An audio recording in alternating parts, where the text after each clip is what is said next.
Hi everyone. ఈరోజు వచ్చేసి మనం కొలెస్ట్రాల్ గురించి తెలుసుకుందామండి. కొలెస్ట్రాల్ అంటే ఏంటి? అసలు చాలామందికి ఉండే అపోహ ఏంటంటే గనక లావుగా ఉండే వాళ్ళకే కొలెస్ట్రాల్ ఉంటాయి, సన్నగా ఉండే వాళ్ళకి కొలెస్ట్రాల్ ఉండవు అని చాలామంది అనుకుంటారు. అది తప్పండి. కొలెస్ట్రాల్ అనేది మనం తీసుకునే ఫుడ్ నుంచి మన లివర్ ప్రొడ్యూస్ చేస్తుంది కొలెస్ట్రాల్‌ని. మెయిన్‌గా ఈ కొలెస్ట్రాల్‌లో వచ్చేసేసి డిఫరెంట్ కైండ్స్ ఉంటాయండి. లైక్ హెచ్‌డీఎల్ కొలెస్ట్రాల్ అంటారు, హై డెన్సిటీ లిపోప్రోటీన్. అలాగనే ఎల్‌డీఎల్ కొలెస్ట్రాల్ అంటే లో డెన్సిటీ లిపోప్రోటీన్. అలాగనే VLDL cholesterol very low density lipoprotein అని.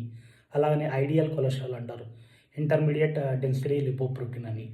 మెయిన్‌గా మనం తెలుసుకోవాల్సింది ఏంటి అంటే గనక హెచ్‌డీఎల్ కొలెస్ట్రాల్ అండి. హెచ్‌డీఎల్ కొలెస్ట్రాల్ అంటే గుడ్ కొలెస్ట్రాల్.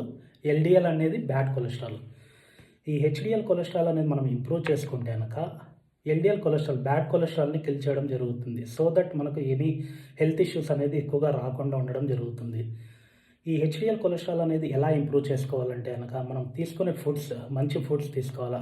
లైక్ మనం చూస్తే గనక కొన్ని ఫ్రూట్స్ అండ్ వెజిటబుల్స్ లైక్ అవకాడోలో ఉంటుంది.